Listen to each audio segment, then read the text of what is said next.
उधर प्रयागराज में गंगा के किनारे बड़ी तादाद में शवों को दफनाए जाने के मामले में आज फिर से हाईकोर्ट में सुनवाई होगी और हाईकोर्ट की डिवीजन बेंच आज इस मामले की सुनवाई करेगी। केस से जुड़े वकील विजय चंद्र श्रीवास्तव ने एबीपी गंगा के साथ दूसरी मीडिया रिपोर्ट्स को आधार बनाकर हाईकोर्ट में प्रार्थना पत्र दिया है और इसमें शवों को दफनाए जाने की हाई लेवल इंक्वायरी कराने की मांग की गई है। शवों को सम्मान के साथ अंतिम संस्कार कराने का आदेश देने की भी मांग की गई है और ये भी कहा गया है कि सरकारी अमले की लापरवाही की वजह से गंगा में बड़े पैमाने पर प्रदूषण फैलने की आशंका है। और ये सुनवाई आपको बता दें दोपहर 2:15 बजे चीफ जस्टिस संजय यादव और जस्टिस प्रकाश पांड्या की डिवीजन बेंच में वीडियो कॉन्फ्रेंसिंग के जरिए होगी।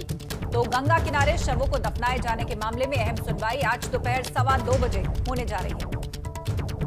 एबीपी चैनल ने जो इस चीज को दिखाया, मैं गंगा जो माननीय उच्च न्यायालय में कोरोना की जनहित याचिका चल रही, मैं उसका अधिवक्ता हूं। मैं इस बात को उठाऊंगा कि चाहे सिंगबेरपुर में और फाफामऊ में, प्रयागराज में जो शव की दुर्दशा हुई है, जो उनके शव के कपड़े नोचे गए और गंगा मां को प्रदूषित किया गया, इसकी बाकायदे इंक्वायरी की जाए, इसकी जाँच की जाए, इसकी जाँच रिपोर्ट मंगाई जाए और साथ में जो लोग जिम्मेदार हैं गंगा को प्रदूषित करने के लिए, उनके खिलाफ कार्रवाई की जाए।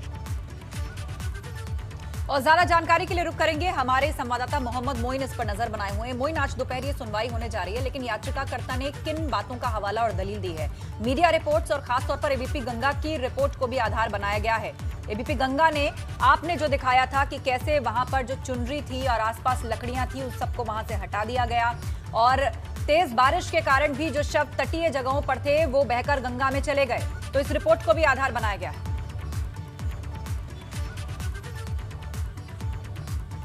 एबीपी गंगा की खबर को ही आधार बनाकर जो इलाहाबाद हाईकोर्ट के वकील हैं विजय चंद्र श्रीवास्तव, उन्होंने एक एप्लीकेशन फाइल की है और इस एप्लीकेशन पर सुनवाई जो कोरोना मामलों की मॉनिटरिंग कर रही डिवीजन बेंच है उसके साथ होगी। इस एप्लीकेशन में 3 प्रमुख मुद्दे उठाए गए हैं कि इस पूरे मामले में एक हाई लेवल इंक्वायरी की जाए, ये पता लगाया जाए कि आखिर किसकी लापरवाही से और किन परिस्थितियों में इतनी बड़ी संख्या में शवों को दफनाया गया। जो शमशान घाट थे उन्हें कब्रिस्तान की शक्ल दे दी गई।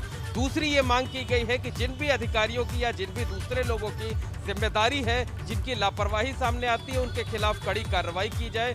चुनरी हटाए जाने के मामले में एक अलग से जांच कराई जाए, उस मामले में भी दोषी लोगों के खिलाफ कार्रवाई की जाए। और तीसरी जो सबसे महत्वपूर्ण मांग ये है कि जो कगार पर यानी गंगा के किनारे पर बालू में शवों को गाड़ दिया गया है, उनको वहां से निकाला जाए। हिंदू रीति रिवाजों के मुताबिक सम्मान पूर्वक उनका दाह संस्कार किया जा सके, क्योंकि ये लोगों का मौलिक अधिकार भी है कि मौत के बाद सम्मान के साथ उनका अंतिम संस्कार हो सके। तो ये प्रमुख बिंदु है। आज दोपहर 2:15 बजे वीडियो कॉन्फ्रेंसिंग के जरिए सुनवाई होगी। इस मामले में सबसे पहले जो भारत सरकार के एडिशनल सॉलिसिटर जनरल हैं, वो केंद्र सरकार की तरफ से वैक्सीनेशन के बारे में जानकारी देंगे।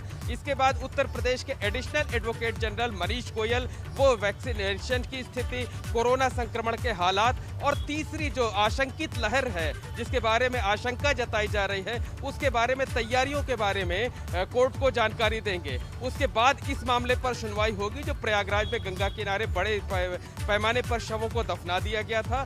तो उम्मीद ये जताई जा रही है कि रात तक इस पर फैसला जो है वो हाईकोर्ट की वेबसाइट पर अपलोड हो जाएगा। तब पता चलेगा कि इन मामलों में कोर्ट ने सरकार को क्या दिशा निर्देश दिए हैं, क्या आदेश जारी किए और क्या सुझाव दिए हैं। ठीक है मोइन, बहुत शुक्रिया आपका इस तमाम जानकारी के लिए। आप नजर बनाए रखें।